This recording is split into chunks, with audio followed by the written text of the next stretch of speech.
It's the Friday edition of Business Incorporated. Thank you for joining us. I'm Chimeze Obi Iwago. On the show today, IMF approves disbursement of $15.4 million to Malawi. And South Africa to invest $1 billion in South Sudan's oil sector. Plus, South Africa's MTN shares rise 4% on news of Nigeria dispute settlement. Let's get the show started with the markets, and it was a slow start for the Nigerian Stock Exchange and the Johannesburg Stock Exchange as their major indices show red at intraday. The NSE index was marginally low and the JSE index was down 0.77%. Egypt is closed and Kenya was up on Thursday. In the Middle East, the markets are closed today for the weekend, but on Thursday, only the Dubai financial market went south, closing down 0.06%.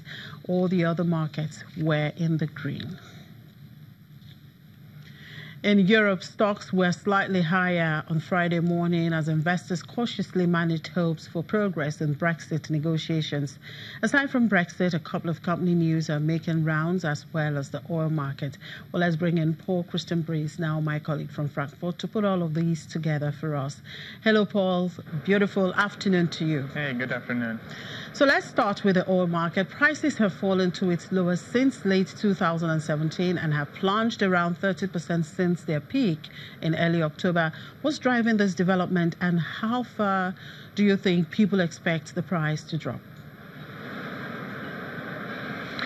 Yes, the prices have fallen. Earlier today, Brent North Sea oil was trading at $60.29 per barrel, and WTI Western Texas Intermediate at 51.73, both of them at a one-year low. And this is driven supposedly by a supply glut, driven by an increased output, especially in the U.S. and U.S. shale oil. Inventories in the U.S. are full, are already full. And why is this driving up prices so much? Because the developments aren't quite as they were expected. There are worries about the U.S. economy, and the proposed sanctions on Iran didn't have quite the severe effect that the U.S. was maybe hoping for. However, it might be in the best interest of the U.S. That oil prices are going down. President Donald Trump has repeatedly said that he wants oil to be lower priced, as he hopes that will spur more growth for the U.S. economy. How long are we going to see this continue?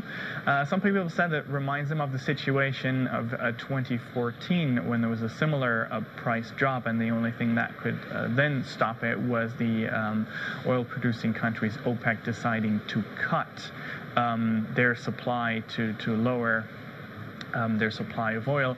The next OPEC meeting is scheduled for December 6th, and Saudi Arabia has already signaled that it's willing to cut down. It said there's no point in selling oil that people do not want. So we may have to wait until then to see a stop to it.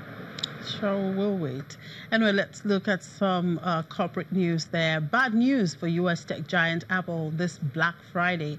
Its new iPhones are not selling as well as the company previously expected. Now, the company wants to bring back an older model. Has the company run out of ideas?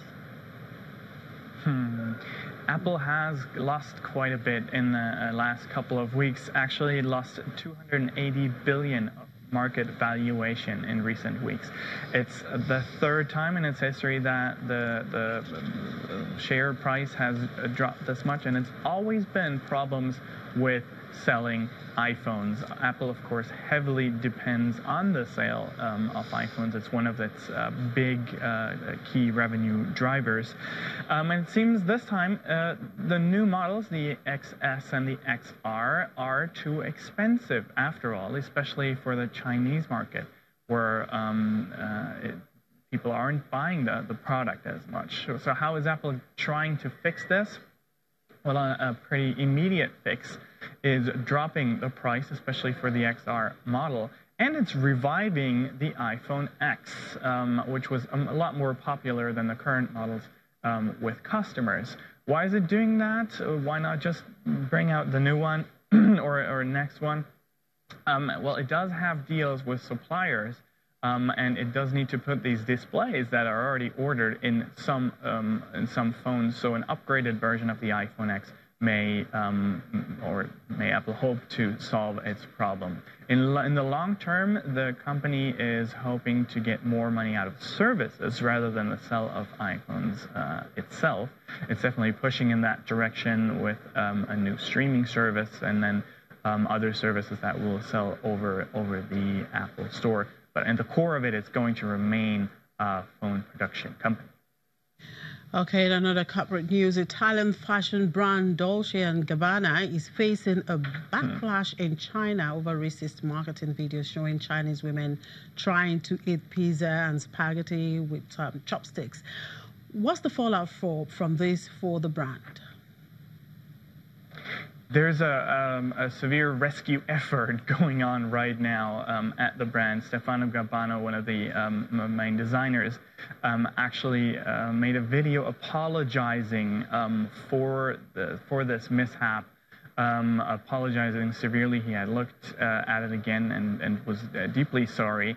That comes after a lot of e-commerce retailers have actually pulled the brand from their shops, among them the big sites Alibaba and JD.com that have stopped selling or stopped linking to the brand. Others have stopped selling the brand completely.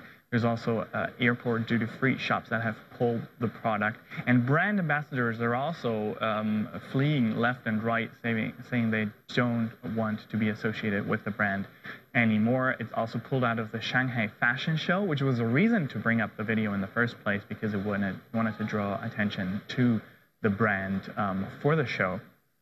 All of this is an effort to try and save its market share in China. China accounts for about 1/3 of luxury spending in the world, and of course there is competition from Louis Vuitton, from Gucci. So Dolce & Gabbana trying to rescue their market there. Interesting. Well, Paul, it's been an awesome week with you. Thank you very much for your time, and enjoy the rest of the weekend.